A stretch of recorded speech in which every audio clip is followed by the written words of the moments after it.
अस्सलाम वालेकुम नाज़रीन, सुनो न्यूज़ पर आप देख रहे हैं प्रोग्राम लाइव जामी। मैं आपके साथ मोहम्मद अजमल जामी। आज हमें प्रोग्राम के पहले हिस्से में ज्वाइन कर रहे हैं सीनियर दिफाई तजिया निगार जनाब जनरल रिटायर्ड ज़ाहिद महमूद साहब। बात उनसे करनी है कि ये जो अमरीकी ऐवान नुमाइंदगान ने करारदाद मंजूर की और जो ट्रंप कह रहे हैं कि अब ज़मीनी फ़ौज नहीं उतारनी, और जो ट्रंप का और नेतन्याहू का फड्डा हो रहा है जिसकी एक से ज़ायद शहादतें आ रही हैं, और ईरान का अलबत्ता इसमें नापातुला रवैया है, इस सबसे मुराद क्या है? बात हम करेंगे आज फैसल वाडा साहब की भी। उन्होंने बड़ा अहम ट्वीट किया है। वो कह रहे हैं कि फील्ड मार्शल ने जो किरदार अदा किया उसकी उन्होंने बात की और कहा कि ये जो दुनिया जल्द इस्लामाबाद में तारीख रकम होती देखेगी, चंद हफ्तों में, चंद दिनों में बड़े आलमी रहनुमाओं के साथ दुनिया के अमन की वो तारीख रकम होगी जिसका किसी ने गुमान नहीं किया होगा। पाकिस्तान और फील्ड मार्शल पाकिस्तान के वर्ल्ड ऑर्डर में नुमाया तौर पर नजर आ रहे हैं। ये उनका खुलासा है ट्वीट का। मैं आपसे दो चार बुनियादी बातें पहले अर्ज कर लूँ। एक तो ये जो अमरीकी ऐवान नुमाइंदगान की करारदाद है ये अहम ज़रूर है क्योंकि इसमें 4 वोट जो आए वो रिपब्लिकन्स के खुद आए। मिसाल के तौर पर इसमें मिशिगन के टॉम बैरेट थे जो रिपब्लिकन हैं, ओहायो के वॉन डेविडसन है, पेंसिल्वेनिया के ब्रायन फिट्जपाट्रिक हैं और केंटकी के थॉमस मैसी हैं। और ट्रंप ने कहा कि ये बुरे लोग हैं, इन्होंने मेरे खिलाफ करारदाद दी है। अब ये इसके बाद अमरीकी सेनेट से मंजूरी की मुख्ताज, अगर दोनों हाउसेस से मंजूर हो भी जाए तो भी ट्रंप बहैसियत सदर इसे वीटो कर सकते हैं। और मैं अपने देखने वालों के इल्म में ये बात लाना ज़रूर चाहूँगा कि जब सदर ट्रंप वीटो कर दे किसी ऐसी करारदाद को तो उसको ख़त्म करने के लिए 2/3 अक्सरियत चाहिए दोनों ईवानों से।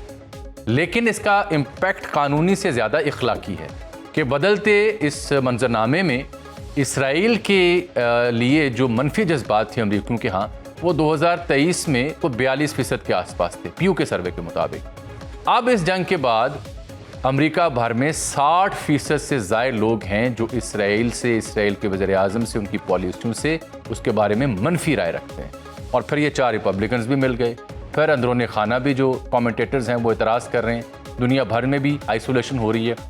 और फिर ट्रंप कह रहा है कि अब मैंने ज़मीनी फ़ौज नहीं भेजनी, मुआहदा अगले हफ्ते होने जा रहा है। तो ये वो इशारियाँ जो बताते हैं कि probably things are moving towards a possible deal.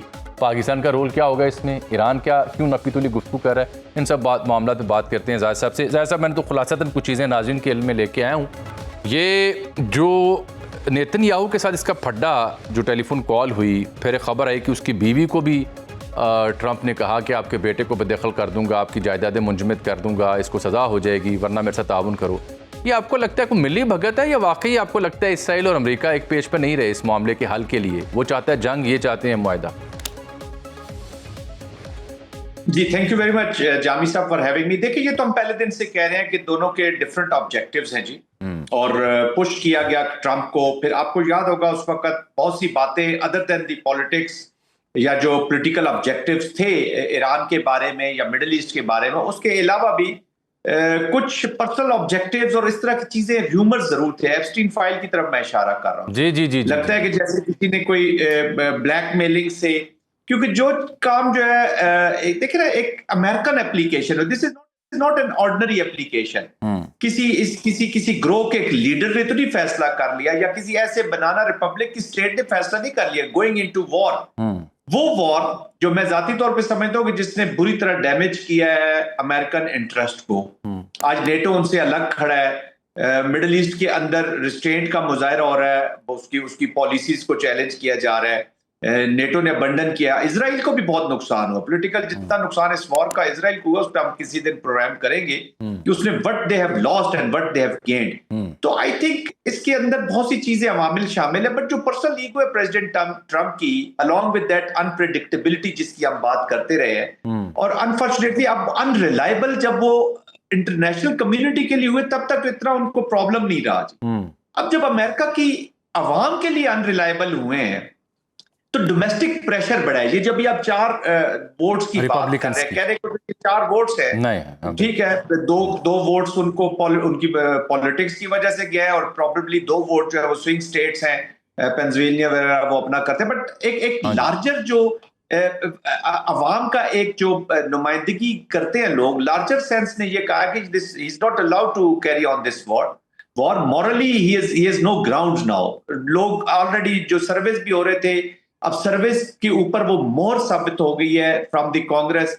ठीक है, सेनेट में 2/3 ये कभी भी नहीं कर सकेंगे, but anyways that moral ground is not there जी to execute war। और अब तो बहुत सी कमेंट्री अमेरिका के अंदर भी शुरू हो गई है कि America is losing this war। देखिए ना अभी मार्क रूबियो से जो सवाल किया गया स्टैंडिंग कमेटी,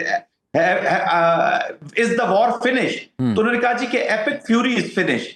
तो उनसे सवाल किया गया कि हु इज वन, उसका जवाब किसी के पास भी नहीं है। तो इसका मतलब है कि वो प्रेशर ट्रंप को और लॉट ऑफ प्रेशर, आखिर है तो इंसान, उसमें वो he is under lot of pressure. उसी की ये रिफ्लेक्शन है जो नेतन्याहू के साथ इन्होंने किया। बहुत से लोग इसको नूरा कुश्ती भी कह रहे हैं, बट जो भी है ये कुश्ती आम कुश्ती नहीं है। This is between two, these are two nuclear countries, these are the two hugest I mean application. पूरी दुनिया परेशान होगी कि इनकी अगर स्ट्रेटजी ये है तो ये तो पूरी दुनिया का जो ऑर्डर है उसको दरम बरम कर सकते हैं जी। बिल्कुल ठीक है जन साहब। अच्छा मैं सर आपसे समझना चाह रहा हूँ, ये हमारे एक सेनेटर हैं फैसल वाडा साहब, उनका ये मानना है कि जी जल्द तारीख रकम होगी, कुछ दिनों में या चंद हफ्तों में पाकिस्तान में बड़े आलमी रहनुमाओं के साथ दुनिया के अमन की वो तारीख रकम होगी जिसका किसी ने गुमान नहीं किया होगा। आपको भी इसके आसार नजर आते हैं? क्योंकि पहले राउंड के बाद तो आसार ख़त्म होते दिखाई दिए कि अब शायद कोई MOU हो, कोई एक सफ़े की याददाश्त हो। आपको लगता है कि इसमें कोई हकीकत है फ्यूचरिस्टिकली अगर हम देखें? जामी साहब, जो मेरी असेसमेंट है और जो कुछ लोगों से हमारी बातचीत भी होती है, we are going towards the framework at least. Framework की तरफ तो हम जा रहे हैं और बहुत जल्द जा रहे हैं, क्योंकि दोनों ईरान और यूनाइटेड स्टेट्स ऑफ अमेरिका ने they want to get out of this. और इसी अब डायलॉग के अलावा कोई ऑप्शन रही नहीं है। अब अगर एस्केलेशन कोई हुई तो वो that was going to be extremely different application अगर एस्केलेशन पे ऊपर जाती है, और उसके रिजल्ट्स भी पे डिफरेंट ही आएंगे। क्योंकि देखिए ना, ईरान जो है वो पहले भी सस्टेन किया उसने, अगर दोबारा वो एक और एस्केलेशन को सस्टेन कर जाता है फिर तो आई थिंक किसी के बस में चीजें नहीं रहेंगी।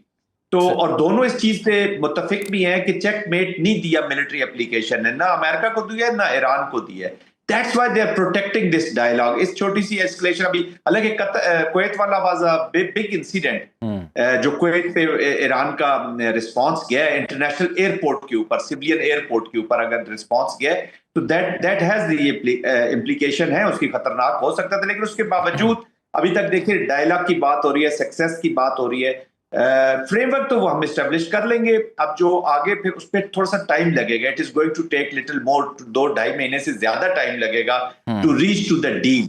क्योंकि दोनों सिस्टम्स अनप्रेडिक्टेबल है, दोनों सिस्टम्स कॉम्प्लेक्स भी हैं, ये भी बता दूं, अमेरिकन भी और ईरानियंस भी। It is not very easy to predict कि ये किस तरफ जा रहे हैं। पाकिस्तान बीइंग मीडिएटर जितना न्यूट्रलिटी और ट्रांसपेरेंसी के साथ चीजें आगे लेकर गया है, पाकिस्तान ने कॉस्ट बेनिफिट एनालिसिस करके इनको दिया कि आपको क्या फायदा और क्या नुकसान है, हाउ यूर आपकी आवाम के ऊपर क्या चीजें आ रही है। और पाकिस्तान ने फिर सजेस्ट भी बहुत सारी चीजें की हैं which has been very well taken by both the parties. तो उससे फिर पाकिस्तान के कॉन्फिडेंस में इजाफा होता है।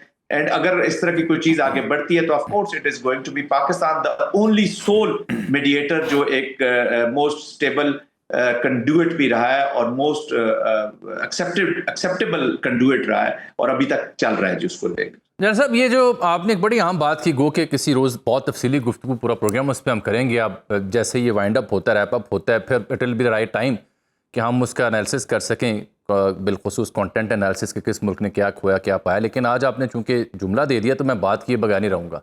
इसराइल ने बिलखुसूस इसमें क्या लॉस हुआ है उसे और कैसे हुआ है? देखिए मेरी नजर में ये जो एक्सपेंसिव डिजाइन है ना, शॉर्ट स्टेटमेंट मैं ये दूंगा कि ग्रेटर इजराइल को रद्दी की टोकरी में फिलहाल फेंक दिया गया जो उस प्रोजेक्ट को। और आई मीन के वो उनका देखे ना, आज पहले वेस्ट की तरफ से भी उनको, ठीक है वेस्ट वो ड्रामे ड्रूमे करता रहता था, कभी वोट कर लिया, फलस्तीन की स्टेट को मान लिया, लेकिन उन इम्प्यूनिटी के साथ इजराइल की जो एप्लीकेशन है मिडिल ईस्ट में रही और वेस्ट ऑलमोस्ट उसके साथ खड़ा रहा अलॉन्ग विद अमेरिका। आज अमेरिका से अलग है, इजराइल से अलग है। प्रेसिडेंट ट्रंप ने जो एक उसी जिस कॉल का हम जिक्र कर रहे हैं जिसमें उन्होंने बड़ा एम्बैरस किया है, उसी में उन्होंने कहा कि nobody is liking you, you are isolated. Isolation का मतलब यह है कि वो उनको जो टेसिट अप्रूवल्स भी थी बहुत सारी वो आज खड़ी नहीं है। उसके बाद उनका आप कंट्रोल देख लें, जो ना हमास वो सॉरी ना हिजबुल्ला, आज हिजबुल्ला से बात हो रही है ना, अमेरिकन हिजबुल्ला से ही बात की है, प्रेसिडेंट ट्रंप खुद कह रहा है मेरी हिजबुल्ला से बात हुई है। तो आप जिनके वजूद को नहीं मानना चाह रहे, उनके वजूद को माना जा रहा है, कुछ रियलिटीज को मान लिया गया, बेशक नॉन स्टेट एक्टर्स हो, but these realities are talking to the sole super power. और सुपर पावर जब वॉर खत्म करना चाहती है तो हमने उनको पास्ट में तालिबानों के साथ भी बात करते हुए देखा और अब हिजबुल्लाह के साथ भी बात करते देखा है। अहमद अल-शरा को हमने सूट पहन के ओथ लेते हुए भी देखा है प्रेसिडेंसी का। तो ये बड़े जबरदस्त फिनोमेनाज होते हैं जी। आज इजराइल हैज लॉस्ट दैट, और फिर मॉरल उनकी जो वो जस्टिफिकेशन अब वो खत्म हो चुकी है जो उन पे अटैक हुआ, और उसके बाद अब तो सारे जेनोसाइड की बात कर रहे हैं। स्टैंडिंग कमेटीज में आवाजें आती हैं अमेरिका के अंदर। मार्क रूबियो जब स्टैंडिंग कमेटी में बैठे थे तो वहां जेनोसाइड की आपने सुन ली है वो गूंजें जो आ रही है। तो this is what the big loss is. Israel आज अंडर स्ट्रेस है, अंडर प्रेशर है, एंड ये तो it is a political issue जो उसके हैं उसको कवर करने के लिए उसने ये वॉर की है। बट ओवरऑल जो ग्रेटर इजराइल का जो एम्बिशंस है उनको एक सीरियस उसके आगे एक हर्डल खड़ी होगी। बिल्कुल ठीक। जैसा ऑन द कॉन्ट्ररी ईरान जो लबो लहजा है वो बड़ा नपातुला अभी तक वो उस कदर एक्साइटेड दिखाई नहीं देते डील के हवाले से, मुआहदे के हवाले से, जो ट्रंप बार बार कभी अगले हफ्ते होगी, हम उसके करीब पहुंच गए, मर्जी की डील लूँगा, यूरेनियम हमारे हवाले करेंगे, आप न हुर्मस खोलेंगे, बदले में कुछ नहीं दूंगा, यानी ये अमरीकी स्टैंस है। ईरानियन जो ज़िम्मेदार है उनकी स्टेटमेंट बहुत कैलकुलेटेड है, दे सीम लेस एक्साइटेड, उस तरह से कोई ज़्यादा ओवरवेलमिंग अनाउंसमेंट या प्रोडिक्शन नहीं वो कर रहे about the possibility of a draft. उसकी क्या रीज़न है, कैसे देखते हैं आप इसे? देखिए, ईरानियंस का कॉन्फिडेंस बड़ा है जी, और ये जो शेकीनेस नजर आई है अमेरिका की तरफ, ऑफ कोर्स अनफोल्ड नहीं हुए इवेंट्स का। देखिए पहले 4 दिनों के अंदर ही अनफोल्डिंग गलत होगी। जो भी उन्होंने असेसमेंट की हुई थी और उन्होंने इस वॉर को असेस किया था किस तरह अनफोल्ड होगी, वैसे हुई नहीं। न रजीम चेंज हुई, न 4 दिनों में अंदर से कोई लोग खड़े हो गए, न ईरान तेहरान की सड़कों पे इनकलाब के खिलाफ लोग निकले, न कुर्द ने कोई रिस्पॉन्स दिया, और रजा शाह पहलवी वो फारिग हो गए। आपने अहमदी नजाद वाला बीच में शोशा छोड़ा, तो कोई भी चीज आपके एन मुताबिक नहीं हुई। Who could think कि ये हुर्मस को बंद करेंगे? अब ठीक है, अभी बहुत से लोग मैं देख रहा हूँ कमेंट्री कर रहे हैं जी, हमने CIA ने रिपोर्ट दी थी, फलां ने रिपोर्ट दी थी। वो अक्सर जब चीजें हो जाती है तो बड़ों ने कहा था जी कि ये तो हुर्मस को बंद करेंगे, तो ये they have failed in their assessment. और अगर नेतन्याहू ने भी उनको पुश करके इसमें इन्वॉल्व कर लिया और उनको समझ नहीं आई, तो फिर मेरा ख्याल में it is a dangerous word जिसमें सोल सुपर पावर को समझ नहीं आती और उनकी मिलिट्री एप्लीकेशन हो जाती है, which can change I mean the dynamics of regions. न सिर्फ रीजन बल्कि रीजन्स की बात कर रहा हूं। तो आई थिंक ओवरऑल हम देखते हैं कि अमेरिका को बहुत नुकसान हुआ है अपनी इस एप्लीकेशन के बाद, और बहुत मिसकैलकुलेशंस अमेरिकन ने मिसकैलकुलेशंस बहुत की हैं। नेतन्याहू वगैरह ने कोई मिसकैलकुलेशन नहीं की। ये एग्जैक्टली न्यू एग्जिट कार्ड ही उनका प्रेसिडेंट ट्रंप थे और उसको उसने इस्तेमाल करने की पूरी कोशिश की। जनरल साहब, आपने अभी अपने तज़िये में कहा कि पाकिस्तान ने बीइंग द इंटरलोकेटर या फैसिलिटेटर या मीडिएटर इन फरीक़ैन को कॉस्ट बेनिफिट एनालिसिस भी पेश किया अपनी अंडरस्टैंडिंग के मुताबिक, क्योंकि पाकिस्तान जहाँ वाक़या है, जो इस तरह का रोल किरदार अदा कर रहा है, it has better lens to look into the things deep down. तो आपके ख्याल में ये एनालिसिस ईरान के पास भी गया होगा, अमेरिका के पास भी गया होगा? क्या होगा वो एनालिसिस का क्रक्स, अगर हम एस्टिमेट करें, और बिलखुसूस आप जैसे एक स्ट्रेटजिक जो एक्सपर्ट है वो अगर एनालिसिस करे, तो क्या खुलासा होगा नाजरीन के? अभी सब सिंपल देखे ना, मैं ये समझने की जरूरत है, जब फील्ड मार्शल ने लंच किया था प्रेसिडेंट ट्रंप के साथ, तो उन्होंने एग्जैक्ट अनफोल्डिंग की थी, ये बताया था कि आपका ईरान की एप्लीकेशन कितनी डेंजरस होगी आपके लिए, एग्जैक्टली वैसी। दैट्स व्हाई प्रेसिडेंट ट्रंप बार बार कह रहे हैं, अमेरिका की तरफ से बार बार पाकिस्तानी मीडिएशन को अप्रूवल भी मिल रही है और अप्रिसिएशन भी मिल रही है और प्रोटेक्ट भी कर रहे हैं। आप हैशटैग की स्टैंडिंग कमेटी की देख लें, उसने कैसे पाकिस्तान के रोल को प्रोटेक्ट किया। मार्क रूबियो की स्टेटमेंट्स आप देख लें, और प्रेसिडेंट ट्रंप तो बार बार जिक्र कर रहे हैं। इसका मतलब है कि वो उस असेसमेंट के साथ खड़े हैं, पाकिस्तान के रोल को अप्रूव कर रहे हैं। आप ईरानियन साइड पे आ जाए, जिस तरीके से फील्ड मार्शल साहब का इस्तकबाल किया गया, याद है आपको, एक तराने भी बनाए गए जी, और उसके बाद आज तक आप उनके एम्बेसडर से लेके आप प्रेसिडेंट तक चले जाएं, उनके आइडियोलॉजिकल लीडर तक चले जाएं, कालिबाफ साहब को देख लें, स्पीकर साहब को, तो वो अप्रूवल देते हैं पाकिस्तानी रूल को। और एग्जैक्टली जो रिस्ट्रेंट आया मिडल ईस्ट से, by Qatar, by Saudi Arabia, by Kuwait, आप देख रहे हैं, तो उसमें पाकिस्तान का बहुत अहम रोल है। तो people are listing to Pakistan because they have believe in their sincerity और उस लॉयल्टी और जो ट्रांसपेरेंसी है उसके बीच में बिलीव करते हैं, और वो कहते हैं कि पाक, इसीलिए तो वो उसके प्रेसिडेंट ट्रंप ने जो पहला सेकंड जो अटैक रोका था, सॉरी पहला जो डेडलाइन को आगे एक्सटेंड किया था, वो पाकिस्तान की वजह से किया था और उन्होंने उसका जिक्र भी किया। तो जो भी पाकिस्तान उनको बता रहा है, उसको जब उसमें आपको बिलीफ होता है कि ये सही बता रहे हैं, तभी तो आप उसके जो एस्टेब्लिश्ड डायलॉग है उसके साथ खड़े हैं। जी बहुत बहुत शुक्रिया जनाब जनरल ज़ैद महमूद साहब की कीमती वक्त। इंशाल्लाह जल्द फिर इस पेंडिंग इशू पर डिटेल में आपसे गुफ्तगू होगी, जैसे ही कोई मामला फहमी या मुआहदा सामने आता है। बहुत शुक्रिया सर आपकी कीमती वक्त का। अब ज़रा लेटेस्ट जानने की भी हम कोशिश करेंगे कि अक्रॉस द ग्लोब मुख्तलिफ कैपिटल्स में अमरीका ईरान के हवाले से क्या राय पाई जाती है, बिलखुसूस इस्लामाबाद से क्या खबर है, सिफारती हल्के दफ्तर खारजा तेहरान से, वाशिंगटन DC से, और फिर बजट की आमद भी है। KP सरकार के क्या गिले शिकवे हैं, मुजम्मल असलम साहब होंगे, और इस्लामाबाद से खबर क्या है ईरान अमेरिका के मामले के ऊपर हमारे साथ मौजूद होंगे अनस मलिक साहब एक ब्रेक के बाद। प्रोग्राम में एक बार फिर से आपको खुशामदीद कहते हैं। वेरी कम्पिटेंट वॉइस, बहुत ही जाने माने जर्नलिस्ट जिन्होंने अमेरिका ईरान मामले पर गहरी नज़र रखी, अक्सर उनकी पेशन गोइयाँ दुरुस्त साबित हुई। जनाब अनस मलिक साहब ने हमें ज्वाइन कर रखा है। उनको हमने ज़हमत इसलिए दी कि जान सकें कि अब सिचुएशन है क्या, हम कहाँ खड़े हैं, और क्या जो ट्रंप कह रहा है कि अगले हफ्ते के एंड तक कोई मुआहदा हो सकता है, इज़ इट पॉसिबल। क्योंकि आज मैंने आपको अर्ज़ किया कि वाडा साहब ने पेशन गोई की है कि चंद दिनों में या हफ्तों में पाकिस्तान में बड़े बड़े आलमी रहनुमा आ सकते हैं और एक तारीख रकम होगी जिसका गुमान भी नहीं था। अनस, मैं सियासी, ये तो बयान उनका सियासतदान है, लेकिन डू यू थिंक कि वाकई इसके चांसेस हैं कि अगले चंद दिनों या हफ्तों में पाकिस्तान में दोबारा बड़े आलमी रहनुमा आए? बहुत बहुत शुक्रिया Jami sahab for having me on the show. देखिए, चांसेस तो हैं, मैं ये कहना कि चांसेस नहीं है वो गलत होगा, लेकिन उस स्टिपुलेटेड टाइम फ्रेम जो कि वो कह रहे हैं आइंदा चंद हफ्तों में, मेरे ख्याल से चंद हफ्ते की क्लासिफिकेशन अब उनकी डिपेंड करता है। अगर वो 2-4 हफ्ते कहते हैं तो 2-4 हफ्ते में मुझे ये होता हुआ नजर नहीं आता। जो मुजव्वजा डील की जो बात हो रही है अमेरिका और ईरान के दरमियान में, वो 2 हिस्सों पर मुहित है। तो उसका जो पहला हिस्सा है वो एक मेमोरेंडम ऑफ अंडरस्टैंडिंग या एक एग्रीमेंट या मुआहदा जिसे हम कहेंगे, और उसका नाम गालिबन इस्लामाबाद डिक्लेरेशन वो कहलाएगा। वो जो डील का हिस्सा है या वो जो एग्रीमेंट का हिस्सा है, उसका सालिस या उसका गवाह, विटनेस जो सही लफ्ज है, वो सिर्फ और सिर्फ पाकिस्तान होगा। तो उस वक्त बकिया आलमी रहनुमा जो है वो नहीं आएंगे। अगर तो जब वो मुआहदा साइन हो जाता है, और मुआहदा क्योंकि ये पहला हिस्सा है, मुआहदा साइन होने के बाद जो दूसरा हिस्सा है वो उसकी नेगोशिएशंस हैं जो कि 60 रोज के अंदर होंगे, और एक डील की तरफ जाया जाएगा।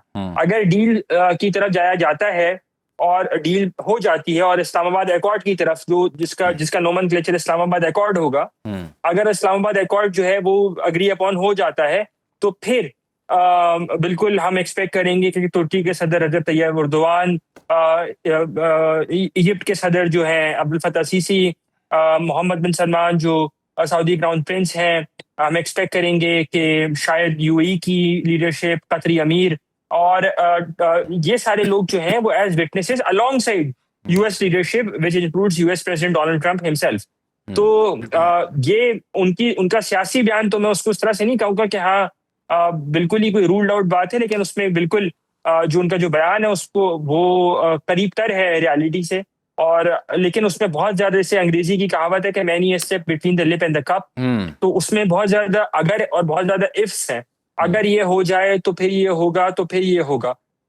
तो लेकिन मामला जो है इस वक्त भी बातचीत का सिलसिला है वो जारी है। अच्छा, नहीं अनस, अगर हम ये देखें, थोड़ा सा लेंस को देखें इसराइलियन पर्सपेक्टिव से, जिस तरीके से नेतन्याहू की कॉल की खबर आती है, फिर ट्रंप की जो नेतन्याहू की बीवी से मुबैना कॉल की बात आती है कि उसको डराया धमकाया, उसके बाद जो अमरीकी माने नुमाइंदगान में 4 रिपब्लिकन्स अगेंस्ट ट्रंप वोट देते हैं।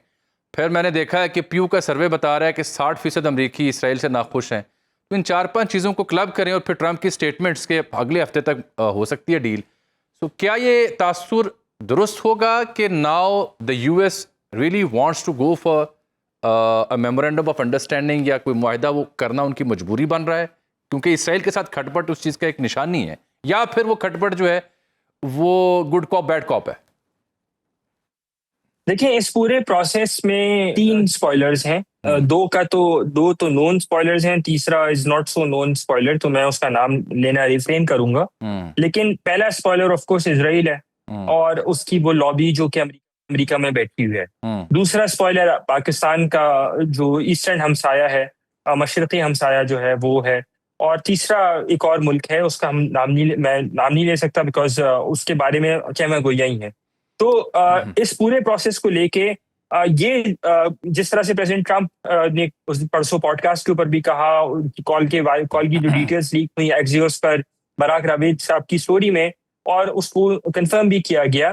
एक चीज तो हमें नजर आती है कि यूएस साइड बड़ी क्लियर है इस पूरी मामले को लेके कि उन्होंने वापस जंग पर नहीं जाना।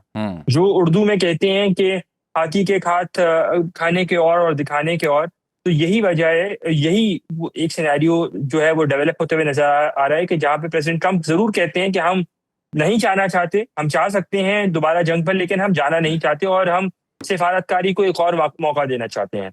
और यही वजह है कि अब तक जो इतनी नेगोशिएशन जो प्रोसीड कर रहे हैं, परसिस्ट कर रहे हैं और एक स्टेडी पेस के ऊपर चल रहे हैं, वो उसी के तनाजुर के अंदर कर रहे हैं कि जहां पर प्रेसिडेंट ट्रंप और ईरानियन लीडरशिप दोनों, जहां पर मैं निचली सतह के ऊपर बात नहीं करूंगा, मैं हाईएस्ट ईरानी सुप्रीम लीडर और ईरानी प्रेसिडेंट मसूद पेजिशकियां और ईरानी सुप्रीम लीडर मुश्तबा खामनेई और यूएस साइड पर प्रेसिडेंट डोनाल्ड ट्रंप हिमसेल्फ, ये तीनों लोग जो हैं वो एक पेज के ऊपर नजर आते हैं कि हमें मुआहिदा एक नेगोशिएटेड सेटलमेंट ही करना है।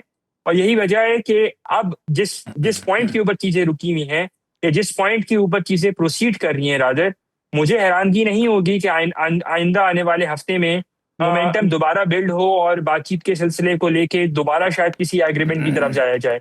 वजीर खारजा सेनेटर मोहम्मद इसहाक डार अभी अमेरिका में मौजूद थे और पहले न्यूयॉर्क में थे। उन्होंने अपनी मीटिंग्स के अंदर भी यही बात की कि पाकिस्तान की यही कोशिश होगी कि जल्द अज जल्द किसी न किसी मुआहदे की तरफ ले जाया जाए, और उसी के लिए अब पाकिस्तानी साइड ज्यादा कोशा भी नजर आती है। जी अनस, मैं ये समझना चाह रहा हूँ आपसे कि ये जो अमेरिका और ईरान के बीच मैसेजेस का एक्सचेंज है, इसमें ईरानियन साइड का मौक़िफ़ कुछ मुख्तलिफ है। गो कि कल रात अब्बास इराक़ची साहब ने इसकी तस्दीक की कि हाँ राब्ता हो रहा है, लेकिन उससे पहले इसकी तरदीद थी। हालांकि ट्रंप बार बार कह रहा है 4 दिन पहले भी राब्ता था, 3 दिन पहले भी, 2 दिन पहले भी, आज भी मुसलसल है। तो क्या जो राब्ता कारी है उसमें तातुल आया था? अगर आया है तो बहाल हो चुका है?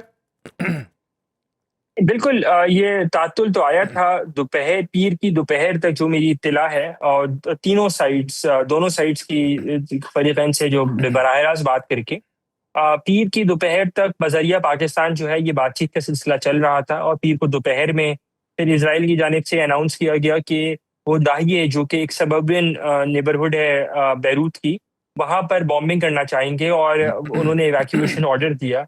और उसी के फौरन बाद जैसे ही ये ट्वीट सामने आई इजरायली डिफेंस फोर्सेस की और इवैक्यूएशन ऑर्डर सामने आया, तो मिनटों के अंदर ही जो इंटरलॉक्यूटर्स थे दूसरी साइड से, ईरानी साइड से, उन्होंने पाकिस्तानी साइड को ये कन्वे कर दिया कि वो अब नेगोशिएशंस मजीद प्रोसीड नहीं कर सकते। और उसकी वजह यह है कि अमरीकी साइड इसको सीरियसली प्रोसीड नहीं करवा रही है। उसके बाद पाकिस्तान की जो लीडरशिप है बशमूल फील्ड मार्शल सैयद आसिम मुनीर और national security advisor lieutenant general Asim Malik, वज़ीर आज़म शहबाज शरीफ और पाकिस्तान के वज़ीर ख़ारिजा सेनेटर मोहम्मद इसहाक डार और पाकिस्तान के वज़ीर दाखिला सेनेटर मोहसिन नकवी, ये 5 लोग जो कि इन्वॉल्व हैं इस पूरे प्रोसेस में, उन्होंने अपनी अपनी सतह के ऊपर दोनों साइडों से राब्ता किया। और उसी की तनाजुर के अंदर हमने देखा, अब जब ये राब्ता मुनक़ता हुआ उसके 1 घंटे बाद ट्वीट आया सैयद अब्बास इराक़ची का। गोया पहले उन्होंने राब्ता मुनक़ता किया, उसका इंदिया दिया कि अब हम मजीद बातचीत नहीं करेंगे ईरानी साइड में, और उसके बाद सैयद अब्बास इराक़ची ने उसको ट्वीट किया। उसके बाद जो है वो Steve Witkoff, Jared Kushner, Donald Trump junior, ये सब, और सेक्रेटरी रूबियो, ये 4 लोग जो हैं वो अपनी अपनी सतह के ऊपर उन्होंने बात की। और इस पूरे प्रोसेस के लिए लेबनान के सीज़फायर को वापस ऑन ट्रैक लाने की कोशिश की गई। उसी के कंटिन्यूटी के अंदर प्रेसिडेंट डोनाल्ड ट्रंप और बेंजामिन नेतन्याहू की टेलीफोन कॉल हुई, और उसी कंटिन्यूटी के द मोमेंट उन्होंने जब ट्रूथ सोशल के ऊपर पैगाम डाल दिया और एक सीज़फायर की रीइटरेशन अनाउंस हो गई, तो उसके तकरीबन चंद घंटों बाद ही, ओवरनाइट ही जो है वो राब्ता बहाल हो गया था ईरानी साइड से। अभी इस वक्त ईरानी साइड ने एक प्रपोजल का जवाब देना है। वो प्रपोजल, जो मेरी अंडरस्टैंडिंग है, वो इतवार को कम्युनिकेट किया गया है। आज जुमेरात हो गई है, तो मेरे ख्याल से आज या कल में ईरानी साइड, क्योंकि 4 से 5 लोग वो लेते हैं इस पूरे कम्युनिकेशन के अंदर, तो मेरे ख्याल से आज या कल में उनका जवाब आ जाना चाहिए।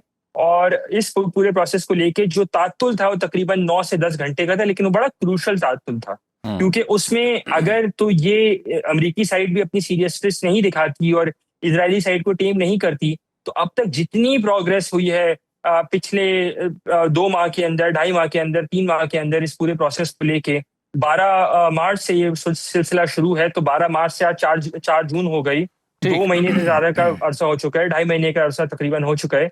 वो पूरी की पूरी स्कैटल हो जाती है और अमेरिकी साइड भी उसके गेम्स को स्कैटल नहीं करना चाहती थी, उसको टू द बिन नहीं करना चाहती थी। इसी वजह से ये पूरी डेवलपमेंट हमने देखी और अब इस वक्त राब्ता बहाल है।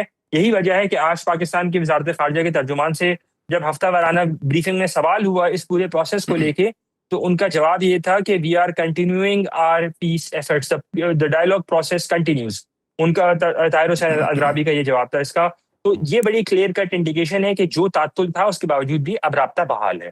चलें, ये बड़ा खुशाइंद है कि राब्ता बहाल है, और खुशाइंद ये भी है कि आप गालिबन एक इशारे की मसरूफ़ हैं, तो हम आपका मज़ीद कीमती वक्त नहीं लेते। बहुत शुक्रिया आपके कीमती वक्त का अनस मलिक साहब। यहाँ नाज़रीन आगे बढ़ते हैं। ये तो अमेरिका ईरान मामला था, उसमें हो क्या रहा है, पॉसिबिलिटीज़ क्या हैं, कब तक तवक्को है, उसको हम ज़रा बहस लेंगे। अब बजट भी आने वाला है और उसमें केपी सरकार को शिकवे शिकायत हैं विफाक। फिर केपी की सियासत को देखते हैं, सीएम सुहेल आफरीदी साहब, अली अमीन गंडापुर साहब, इस हवाले से मुतज़ादलात हैं, कुछ लोग नाराज़ हैं और अली अमीन शायद दोबारा कुछ सरगर्म अमल है। तो इस सब पर बात करने के लिए ये हकीकत है क्या, और क्या सुहेल आफरीदी साहब वाकई बजट रोकने के लिए पार्लियामान जाएंगे, कौमी असम्बली के सामने एहतजाज देंगे, और अगर खान साहब से मुलाकात नहीं होती तो क्या केपी का बजट भी नहीं आएगा?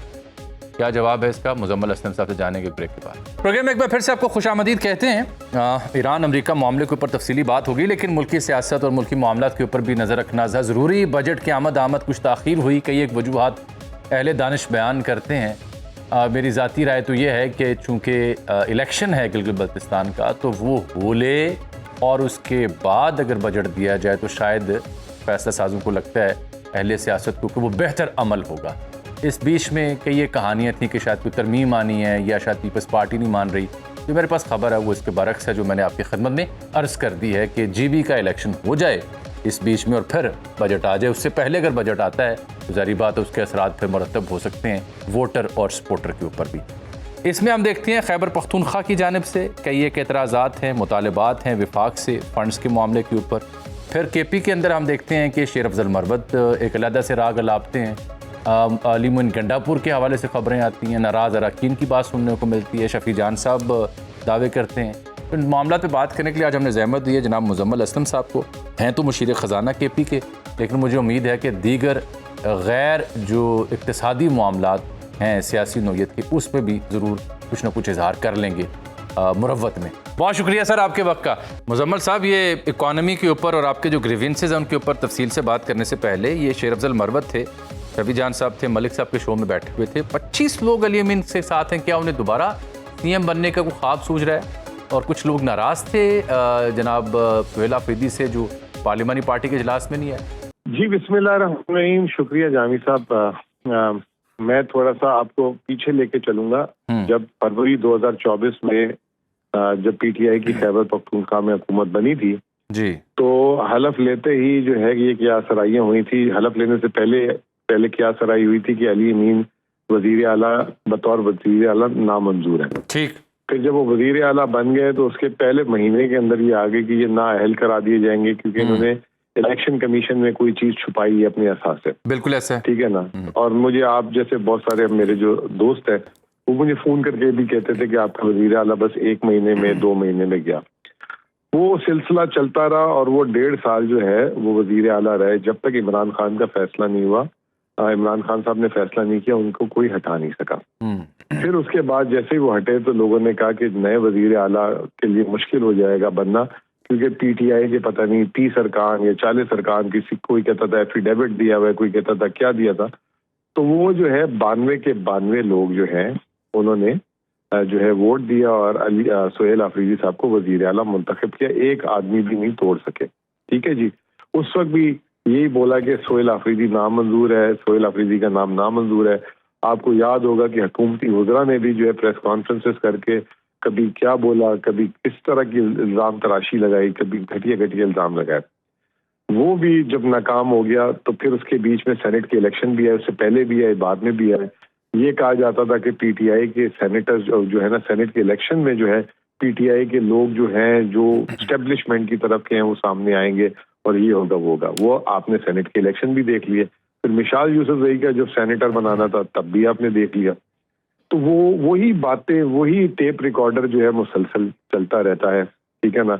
और मरवत साहब का अपनी जगह एहतराम, शायद मरवत साहब के पास कोई मतलब खबर होगी। अच्छा। लेकिन मैं आपको सिर्फ इतना बोल रहा हूँ अच्छा कि जब ये बजट पेश होगा, हाँ। तो एक आदमी भी डिफेक्ट करवा दे तो बहुत, जिसे कहते हैं, बड़ी बात होगी। शायद हो सकता है 2, 3, 4 लोग नाराज जरूर हों, अच्छा, लेकिन जो है, हाँ, ये जो है, ये सिर्फ 5 साल ऐसे गुजर जाएंगे और ये हम जो है ना अगले 2.5 साल भी यही बातें सुनते रहेंगे। 2-4 लोग नाराज जरूर हैं अलबत्ता। नहीं हो जाते हैं ना, इतनी बड़ी है। अब जैसे नून लीग है, उनके इत्तेहादी इस वक्त सारे नाराज होकर बैठे हैं, बजट की डेट नहीं दे रहे। तो कोई ऐसी तो चीज नहीं है, पीपल्स पार्टी से लोग उनके नाराज होते हैं। हाँ। तो वो कोई ना कोई किसी की कोई ऐसी बात आज तो वो आज वैसे 4 लोग तो ट्रंप से भी नाराज हुए, रिपब्लिकन्स, दे वोटेड अगेंस्ट हिम, अमेरिकी वाले नुमाइंदे। नहीं, वो तो वहाँ वोट दे अगेंस्ट वाली बात एक अलग है, यहाँ पे वोट एक भी अगेंस्ट नहीं हो सकता। अगर मैं आपको सिर्फ एक नवीद ये दे दूं कि अगर जरा भी उसका चांस होता ना, तो इस वक्त कुंडी साहब और ऑपोजिशन लीडर जो इबाद साहब हैं, वो जो है वो एक्टिव हो चुके होते, लॉबिंग कर रहे होते। जैसे आपको याद होगा जी जी माजी, कि जब जैसे अली अमीन साहब जब उतरे थे तो कैसी मीटिंग हो रही होती थी, और कि जी, और तस्वीरें दिखा रहे होते थे, मौलाना साहब के साथ भी मीटिंग और वजीर आजम साहब के साथ भी। तो ये सारे एक्टिव हुए होते हैं और ये बयानात उनकी तरफ से आ रहे होते हैं।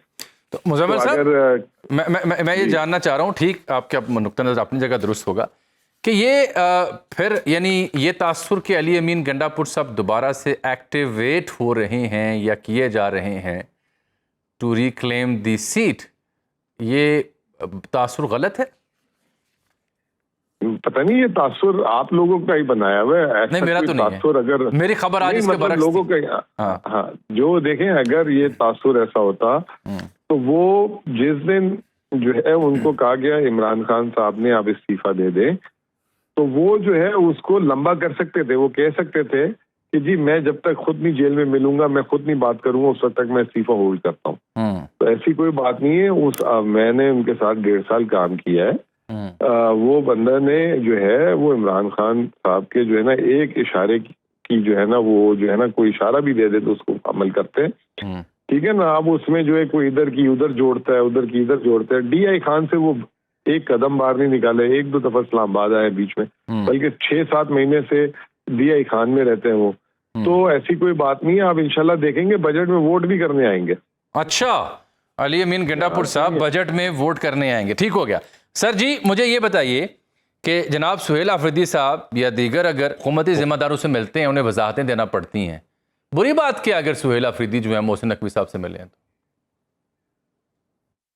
नहीं, इसमें क्या बुरी बात है? कोई वजाहत देने की जरूरत मैं वही नहीं। वो तो मतलब कोई ऐसी वजाहत, देखें मेरी बात सुने, सुहेल आफरीदी साहब जब तक वजीर आला हैं, वो हर हुकूमती नुमाइंदा जिसके पास कोई वजारत या कोई हैट है, वो एज अ चीफ मिनिस्टर मिलते हैं, नॉट सुहेल आफरीदी। और ये कंपल्जन होता है, मतलब उनको जो है वजीर आजम से भी मिलना है। हम वजीर आजम से नहीं मिलने गए थे, आपके सामने गए थे, फिर एपेक्स कमेटी की मीटिंग हुई, तो एज अ चीफ मिनिस्टर वो उनकी ड्यूटी का हिस्सा है। ठीक, जाती हैसियत में नहीं मिल सकते, जाती मतलब दोस्ती में जो है उसमें आप सवाल उठा। अच्छा, वो एपेक्स कमेटी और PM से मिलना एक और था, या ये जो मुलाकात जिसका मैं हवाला दे रहा हूँ इसका तासुर कुछ और है। लेकिन एक इत्तला कुछ सीनियर सहाफ़ी, कुछ मुजम्मल भाई सवाल ले लीजिएगा अगर कता कलामी की इमाजत, कुछ सीनियर सहाफ़ियों का दावा है कि गालिबन जो आखिरी मुलाकात थी उसमें जो बुजुर्ग रहनुमा हैं, जेल में हैं, बीमार हैं या ख़वातीन हैं, उनकी घरों में नज़रबंदी की कोई तजवीज़ या उसकी बात करने वो गए थे। क्या कुछ ऐसा डिस्कस किया आफरीदी साहब ने अपने क्लोज एड्स के साथ, लाइक यू एंड अदर्स? देखिए, मैं उनके साथ 3 से 4 मीटिंग्स में जो है शिरकत की। एक वजीर आजम साहब की मीटिंग में शिरकत की, 2 एपेक्स हुई, एक सूबाई एपेक्स हुई और एक वफाकी एपेक्स हुई। उन्होंने जो है एजेंडे पे रहे, सूबे की लॉ एंड ऑर्डर सिक्योरिटी की, उस पे रहे। और उन्होंने एक दफा ये जरूर बीच में बोला कि मेरा लीडर अंदर जेल में है और ये तमाम चीजें हैं, ठीक है ना। मैं तो खुद उनके साथ, या तो मैं उनके साथ किसी मीटिंग में एक आध में ना हूं, तो मैंने तो खुद विटनेस किया है, ठीक है ना।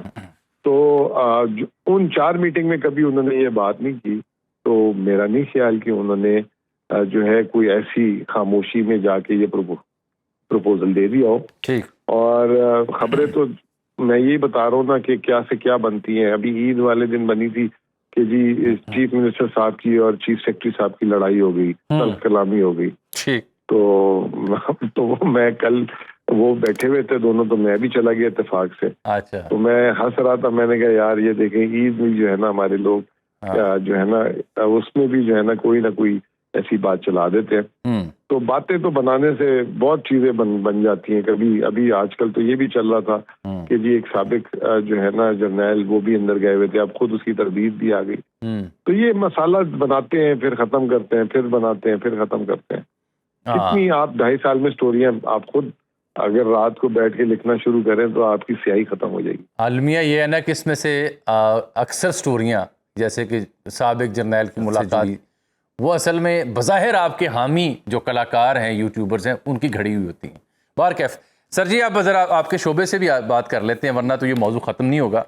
मैं समझना चाह रहा हूँ कि आप फरमा रहे हैं कि स्कीमों के बजट 2126 अरब रुपए में से केपी के लिए सिर्फ 2 अरब रुपये बजट रखे गए हैं और कुल 686 स्कीमों में से केपी के लिए सिर्फ 6 स्कीमें हैं। एहसन इकबाल साहब से आप शिकवा कर रहे हैं, आप कहते हैं विफाकी बजट में केपी को महरूम रखा जा रहा है।